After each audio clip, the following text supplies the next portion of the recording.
Good evening to all my dear student. तो आज हमारा टॉपिक है सॉल्यूशन एंड कोलिगेटिव प्रॉपर्टीज। इस चैप्टर में से जनरली जेई मेंस और एडवांस में एक एक प्रॉब्लम हमें मिल जाती है। तो इस टॉपिक को स्टार्ट करते हैं हम लोग और देखते हैं किस तरीके से इसके थ्योरी पर बेस्ड क्वेश्चन अपन सोल्व करेंगे। तो सॉल्यूशन पहला वाला जो पार्ट हमारा है, इसके अपन जो प्रॉब्लम सोल्व करने का मेथड है उसको डिस्कस करने से पहले जो थ्योरी है उसे डिस्कस कर रहे हैं हम लोग। तो सबसे पहले सॉल्यूशन को फॉर्म कैसे करते हैं और सॉल्यूशन जो होता है ये हम जो फॉर्म करते हैं उसे किस कैटेगरी में रखते हैं। तो solution is formed by the mixing of two और more component. One more point कि if there are two component in a solution then it is known as binary solution and if there are three component in a solution then it is known as ternary solution. Binary solution means like benzene plus toluene, यानी कि benzene और toluene को अगर mix करेंगे then it is known as binary solutions. Similarly अगर हम लोग यहाँ पर बेंजीन ले लें, टोल्यूइन ले लें, उसमें एक कंपोनेंट और अपन एक्स्ट्रा ऐड कर दें then it is known as ternary solution. Now the solution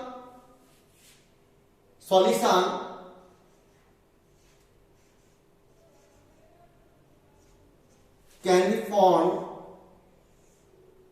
by three types. First one, liquid solute plus liquid solvent.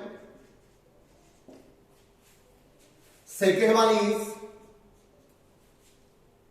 gas plus liquid solvent, and third one is solid solute plus liquid solvent. Now I am going to take first category, liquid solute plus liquid solvent. Liquid solute और liquid solvent in दोनों component में हमारे पास में volatile nature है। Solute भी अपने पास में liquid है और सॉल्वेंट भी लिक्विड है। तो हम फर्स्ट कैटेगरी ले रहे हैं solution of liquid solute plus liquid solvent. Solution of liquid solute plus liquid solvent.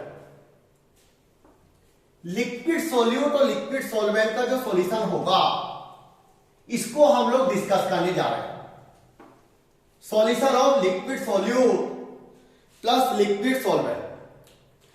जैसा कि हमें पता होना चाहिए कि जो लिक्विड सोल्यूट और लिक्विड सॉल्वेंट है दोनों में, क्योंकि सोल्यूट और सॉल्वेंट लिक्विड स्टेट में है, it implies that it is the solution of volatile components.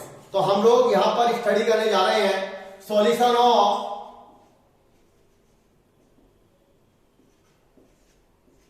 Volatile component.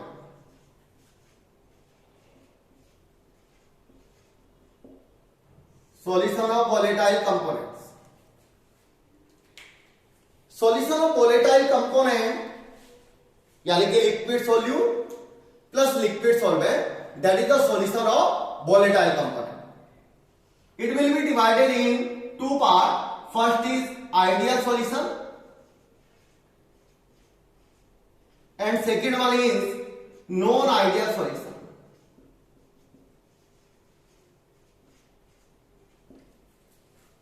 First one is ideal solution and second one is non-ideal solution. यानी कि लिक्विड सोल्यूट और लिक्विड सॉल्वेंट का जो solution है वो volatile component का सॉल्यूशन हुआ और वो दो पार्ट में डिवाइड होगा, आइडियल सॉल्यूशन और नॉन आइडियल सॉल्यूशन। तो हम पहली कैटेगरी ले रहे हैं ideal solution. Ideal solution. Ideal solution always Raoult's law over all range of concentration, over all range of concentration, यानी कि आइडियल सॉल्यूशन अपन राउल्ट लॉ को ओबेस करेगा, सारी कंसंट्रेशन के लिए राउल्ट लॉ को ओबेस करेगा। एक बार हम लोग राउल्ट लॉ का स्टेटमेंट राइट डाउन कर लेते हैं। Raoult law for volatile mixture, for volatile mixture. तो बेटा इधर ध्यान दें, Raoult law for volatile mixture का जो स्टेटमेंट है वो है in solution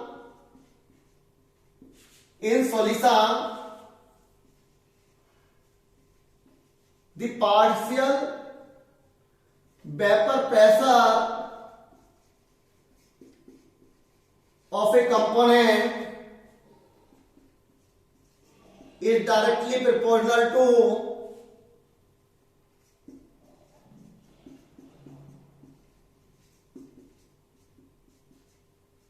its mole fraction.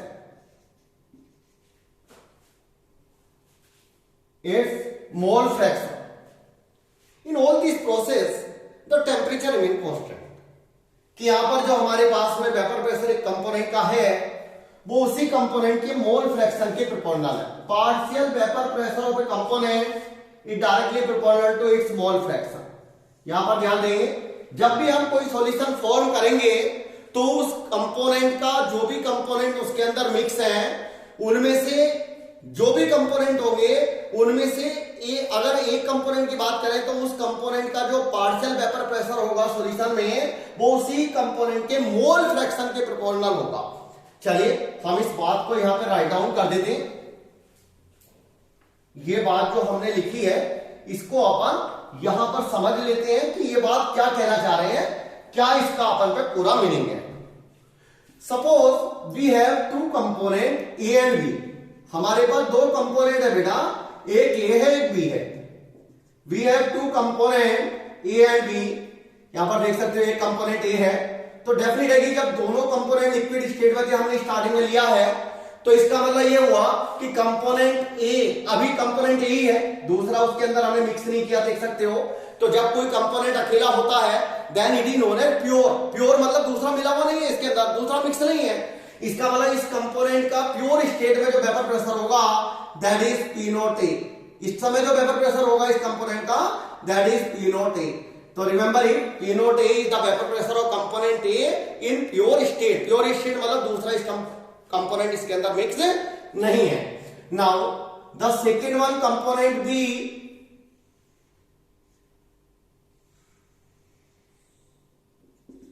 the vapor pressure of second one component is P naught B in pure state. At this time the mole fraction is unity. यहां पर जो mole fraction होगा वो हमारे पास यहां पर 1 होगा।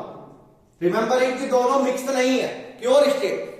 तो यहां पर लिख सकते हैं, मैंने यहां पे लिख भी दिया, P not A and P not B are the vapor pressure of component A and B in pure state. Pure state. Now हम लोगों ने ए और बी को मिक्स करके एक सॉल्यूशन बना दिया। अब क्योंकि दोनों कंपोनेंट लिक्विड स्टेट में है तो बेटा ऐसा होता है कि जब लिक्विड स्टेट में कंपोनेंट होते हैं तो सॉल्यूट सॉल्वेंट ज्यादा मैटर नहीं करता। फिर भी सॉल्यूट सॉल्वेंट में अगर हमें कभी डिफरेंशिएट करने हो तो solute is that component which is present in lesser amount and solvent is that component which is present in more amount. ये हमारा जनरल पॉइंट रहता है। तो हम लोग पी नोट ए और पी नोट बी अभी बताए कि इस कंपोनेंट ए का प्योर स्टेट में वेपर प्रेशर है, ऐसे ही P note B is the vapour pressure of B component in pure state, मतलब दोनों मिक्स नहीं है। अब बेटा हम इन्हें दोनों को मिक्स करने जा रहे हैं, ध्यान देंगे हम लोग, इन दोनों कंपोनेंट को मिक्स कर दिया। Mixing of A and B.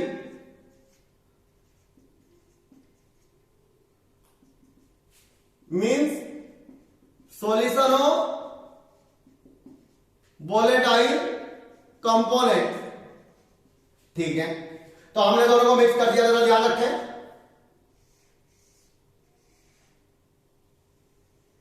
ये हमने मिक्स करने जा रहे हैं,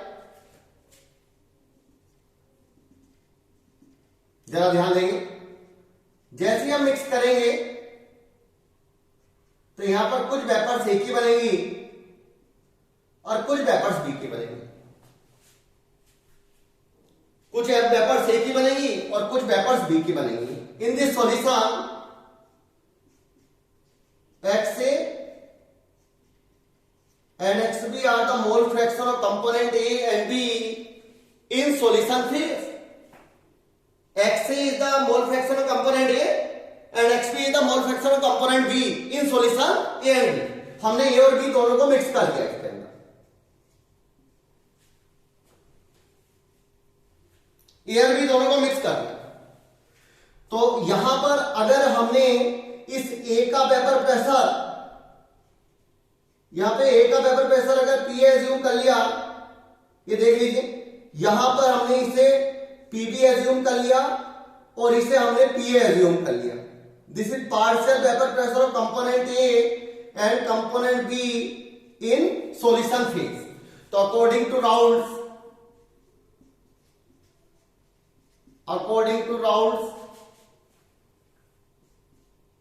PA is directly proportional to XA and PB is directly proportional to XA। तो PA की वैल्यू कितनी आ गई बेटा? P नोट A XA और PB की वैल्यू आ गई P नोट B XB। ये कैसे है? ये राउल्स लॉ हमने अभी स्टडी किया। PA कंपोनेंट A कंपोनेंट का vapour pressure, partial vapour pressure उसी के मोल फ्रैक्शन के प्रोपोर्शनल है। इसका मोल फ्रैक्शन हमने A का अपन XA एज्यूम किया था और B कंपोनेंट का जो हमारे पास पार्शियल वेपर प्रेशर है वो उसी B कंपोनेंट के मोल फ्रैक्शन के प्रोपोर्शनल होगा। तो यहां पे हमने प्रोपोर्शनलिटी जो अपन हटा करके P नोट B और यहां पे अपन ने P नोट A पुट कर दिया। Now the vapour pressure of solution is equal to PA plus PB। दोनों कंपोनेंट का अपन पे जो पार्शियल वेपर प्रेशर का सम होगा that will be the vapour pressure of solution, that is PS। हम इस इक्वेशन को ऊपर राइट डाउन कर रहे हैं, तो इसका मतलब PS की वैल्यू कितनी आ गई हम लोग देख सकते हैं यहां पर।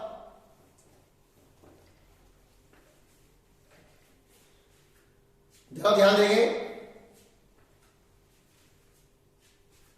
PS बराबर आ गया PA is P note A XA and PB is P note B XA। Now जब भी दो कंपोनेंट कभी भी अगर होते हैं तो उनके मोल फ्रैक्शन का सम ऑलवेज यूनिटी होता है।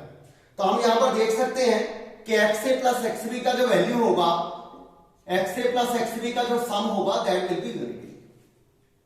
तो हमने राउल्स लॉ अप्लाई करके और सॉल्यूशन पे प्रेशर को अपन ने जो सॉल्यूशन का वेपर प्रेशर है उसको अपन ने डिफाइन किया, that is PS equal to P note A XA plus P note B XB। और XA और XB का जो सम है वो अपन सॉल्यूशन फेज में वो हमारे पास 1 होगा। तो हम यहां से XB की वैल्यू 1 माइनस XA रख सकते हैं। ध्यान देंगे, P note A XA plus P note B 1 minus XA। तो that is equal to PS equal to आ गया हमारे पास equation P note B plus P note A minus P note B into XA। Now ये equation हमें कई बार problem solve करने में हेल्प करेगी, ये इक्वेशन हमें प्रॉब्लम सॉल्व करने में हेल्प करेगी। ये दोनों इक्वेशन अपन को ध्यान रखनी है। फाइनली जब मैं फार्मूले राइट डाउन करूंगा चैप्टर के तो उनमें दोनों में ये वाली चीज हमें ध्यान रखनी है। PS बराबर P note A XA plus P note B XB and PS बराबर P note B plus P note A minus P note B into XA। बेटा अब हम लोग ध्यान देंगे, अगर मैं इस यहां पर जो ये इक्वेशन लिखी है इसको अगर y बराबर mx प्लस c की फॉर्म में लिख दूं तो ये इक्वेशन हो गई c प्लस mx, ये हो गया x यहां पर हो गया ये स्लोप और ये हो गया इंटरसेप्ट। तो क्या हम इस इक्वेशन को स्केच कर सकते हैं y बराबर mx प्लस c से? बिल्कुल। यहां पर ध्यान देंगे हम लोग, इधर देखें, ये हमने इक्वेशन ड्रॉ कर ली, ये देख सकते हो,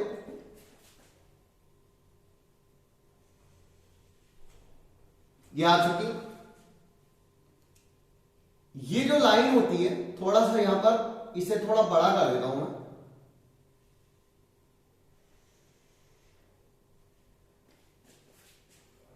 ये जो लाइन होती है बेटा ध्यान देंगे, ये जो लाइन होती है हमारे पास, ये होती है पीएस, सॉल्यूशन का vapour pressure, P note X A plus P note B X, ये होती है पीएस। ये अपन होता है पी नोट बी और ये होता है बेटा पी नोट ए। तो इस वाली लाइन को अपन बोलते हैं पीए, इस लाइन को पीबी, और इस लाइन को बोलते हैं बेटा पीए। ये हो गया पीए, ये है पीए और ये है पी।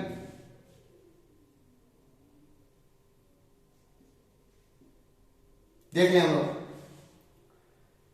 ये पीबी है, स्ट्रेट है बिल्कुल, और ये पी। यहां पर एक्स ए की वैल्यू 1 होगी और यहां पर एक्स बी की वैल्यू 1 होगी। इस लाइन को सॉल्यूशन के प्रेशर के लिए रिप्रेजेंट करने वाली लाइन बोलेंगे, इस लाइन को पीबी बोलेंगे, जो यानी कि ये लाइन हमारे पास में बी के प्रेशर को रिप्रेजेंट करेगी इन सॉल्यूशन फेज, और ये लाइन हमारे पास में ए कंपोनेंट के प्रेशर को रिप्रेजेंट करेगी इन सॉल्यूशन फेज। इस लाइन पर यहां पर एक्स ए 0 होगा और यहां पर एक्स बी 0 होगा। इसका मतलब यहां पर left to right X A बढ़ेगा और right to left X B increase होगा। किसी भी मोल फ्रैक्शन पर बेटा ध्यान देंगे, किसी भी मोल फ्रैक्शन पे यहां से यहां तक कोई भी पॉइंट ले लीजिए, कोई भी पॉइंट ले लिया तुमने, सपोज यहां पर एक पॉइंट ले लिया, इस पॉइंट पर अगर मैं एक लाइन स्केच कर दूं, इस लाइन को मैं अगर स्केच कर देता हूं, तो यहां से इस पॉइंट से लेकर के ए टू डी को अपन कैसे एक्सप्रेस करेंगे वो बता। ए टू डी किसके बराबर होगा, ए से डी क्या होगा, यानी कि हमारा क्वेश्चन है, यहां पर ध्यान देंगे कि अपन ए टू डी की वैल्यू क्या होगी। अच्छा, इसमें ये चीज भी हमें अंडरस्टैंड हो जानी चाहिए, पीएस बराबर था वाई, तो वाई एक्सिस पे हमने ले रखा इसे सी, इंटरसेप्ट ये हो जाएगा P note B equal to C M P naught A minus P note B. तो बेटा ये देख सकते हो, ये वाला पॉइंट अपन पे जो रहेगा ये हो गया P naught A minus P note B, ये हो गया P naught A minus P note B, और ये पूरा जो पॉइंट है वो है पी नोट ए, ये पूरा जो पॉइंट है वो है पी नोट ए, और ये पूरा जो पॉइंट है वो है पी नोट बी। तो ये अपन tan थीटा हो जाएगा हमारे पास एम हो जाएगा, या tan थीटा मान लीजिए, ठीक है, m बराबर tan theta, clear, upon P naught A minus P naught ए।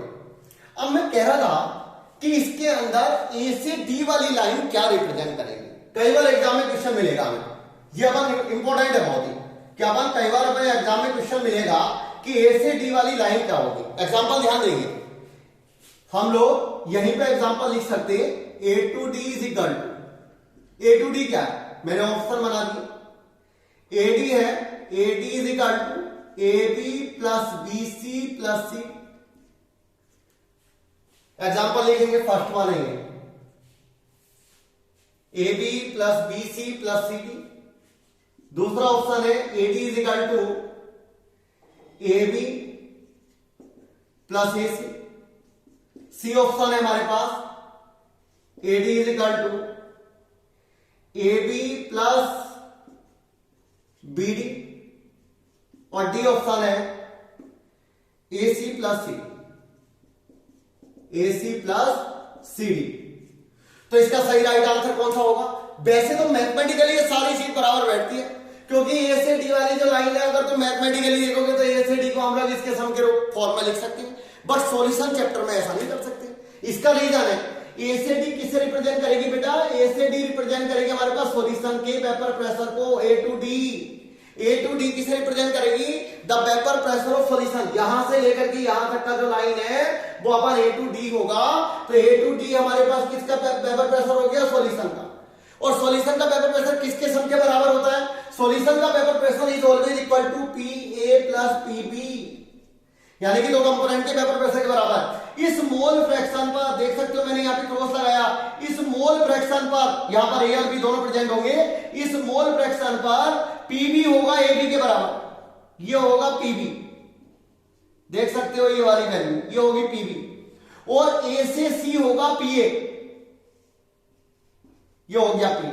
तो इसका मतलब ये वैल्यू हो गई ए बी, ये तो हो गई ए से सी, ये तो हुआ पीए, और ए से बी हो गया पीबी, ये हो गया हमारे पास एडी, यानी कि एडी की वैल्यू आ गई हमारे पास A C plus A B. तो right answer will be AD is equal to A B plus A C, ये हमारा राइट आंसर है। हम लोग यहां पर ये अपन क्वेश्चन नोट कर लेंगे, सॉल्यूशन हमारे पास में नीचे दिया है, मैंने सॉल्यूशन नोट कराया है यहां पर, और इसका आंसर ये है, यहां पर देख सकते हो मैंने टिक कर दिया है, right answer will be AD is equal to A B plus A सी।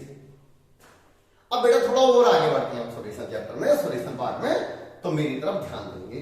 यहां पर देखें नेक्स्ट में जो हमारा अपन पे टॉपिक है वो क्या है, देखें इसी में थोड़ा सा और थ्योरी है, तो उस थ्योरी को देखें।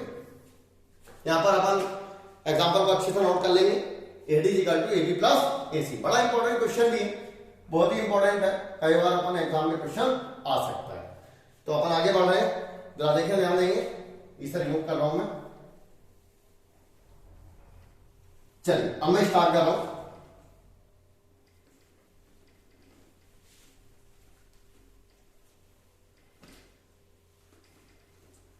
ध्यान, हम लोगों ने बेटा सॉल्यूशन फॉर्म किया था, दो कंपोनेंट को मिक्स कर, दो कंपोनेंट को मिक्स करके सॉल्यूशन बनाया था बेटा। तो यहां पर अगर दो कंपोनेंट को मिक्स करके मैंने सॉल्यूशन बनाया,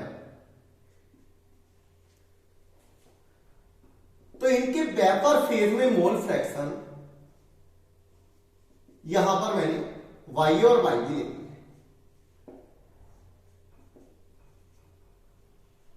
y and yb are the mole fraction of component A and B in vapor phase, and xa and xb are the mole fraction in solution phase। यहां पर xa है सॉल्यूशन फेज में, और ये अपन xb इन solution phase.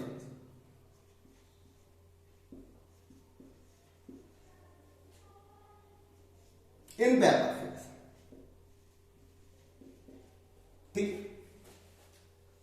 Vapour phase में Y और Y B, और solution phase में एक्स और एक्स, ठीक है।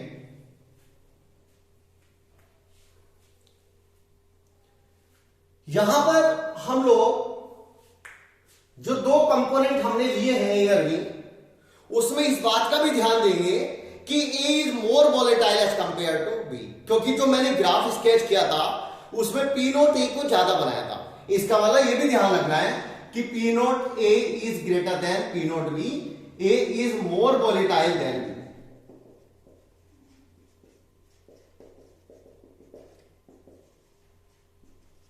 यहां मैंने लिख दिया। तो यहां पर वेपर फेज में इनके मोल फ्रैक्शन कंपोनेंट ए और बी के अपन वाई और वाई बी है, और लिक्विड स्टेट में इनके मोल फ्रैक्शन एक्स और एक्स पी है। तो लिक्विड स्टेट में तो राउल्स लॉ अप्लाई होता है, और अपन वेपर फेज में डाल्टन्स लॉ अप्लाई होता है, क्योंकि डाल्टन्स लॉ हमें पता है कि गैस के लिए अप्लाई होता है। ये गैस ही तो है एक प्रकार से, वेपर से अगर फॉर्म हो गई तो क्या हम कंपोनेंट ए और कंपोनेंट बी के लिए डाल्टन्स लॉ अप्लाई करके पार्शियल वेपर प्रेशर डिफाइन कर सकते हैं? इसका हमने पार्शियल वेपर प्रेशर पीए और इसका हमने partial vapour pressure PB assume किया हुआ था, अभी थोड़ी देर पहले ही बताया था मैंने। पार्शियल वेपर प्रेशर तो वही होगा, बस यहां पर डेफिनेशन हम लोग अकॉर्डिंग टू राउल्ट्स लॉ ले रहे हैं, तो डाल्टन्स लॉ ले रहे हैं। तो डाल्टन्स लॉ सभी बच्चों को आना चाहिए।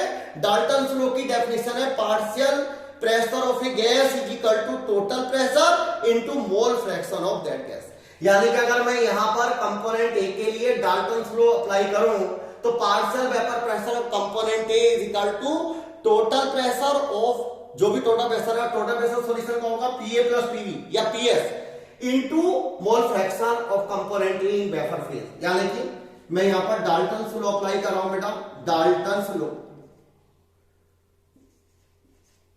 फ्रॉम डाल्टन्स लॉ, यहां पे partial vapour pressure of A component is equal to total pressure PS, total pressure is PS into Y, बिल्कुल। And similarly for PV PS into Y, ये दोनों के लिए हमने यहां पर डाल्टन्स लॉ लगा दिया। और फ्रॉम राउल्ट्स लॉ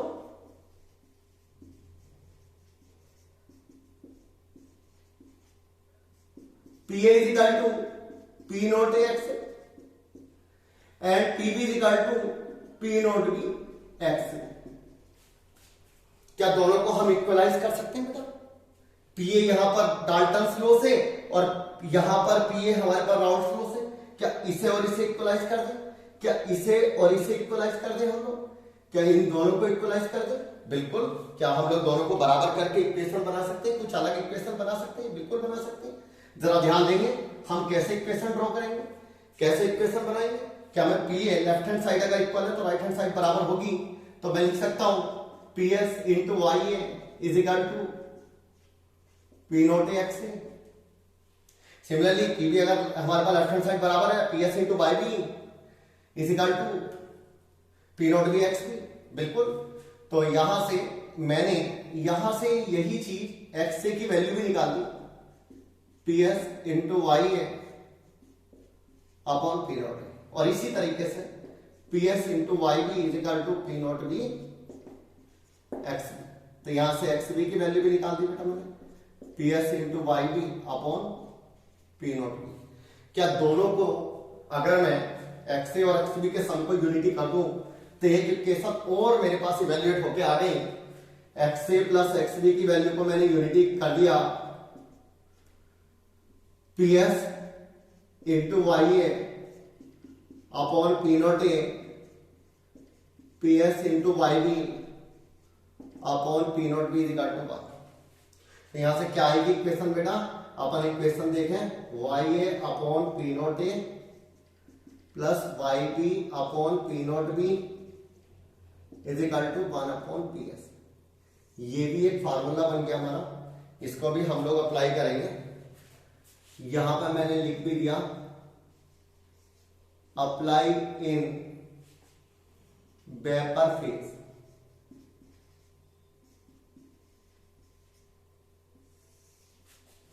क्लियर अपन? और वो कहां पे अप्लाई होगी? जो हमारे पास पहले आई थी, that will be applied in liquid phase. तो अपन नेक्स्ट वाले पे मैं इन दोनों फार्मूले को लिख करके और न्यूमेरिकल कराऊंगा, और नेक्स्ट वाले वीडियो में हम लोग राउल्ट्स लॉ के बेस पर न्यूमेरिकल क्वेश्चन की प्रैक्टिस करेंगे, कैसे न्यूमेरिकल क्वेश्चन करना है और फार्मूले कौन से हमारे लिए इंपॉर्टेंट हैं, ये नेक्स्ट अपन पे यानी कि वीडियो में देखेंगे। Thank you. वीडियो को पूरा अच्छे से देखें, समझें और पूरा लर्निंग करें, नोट्स बनाएं, अच्छे से काम करें। थैंक यू बेटा। चलिए हम लोग नेक्स्ट वाले वीडियो में मिलते हैं।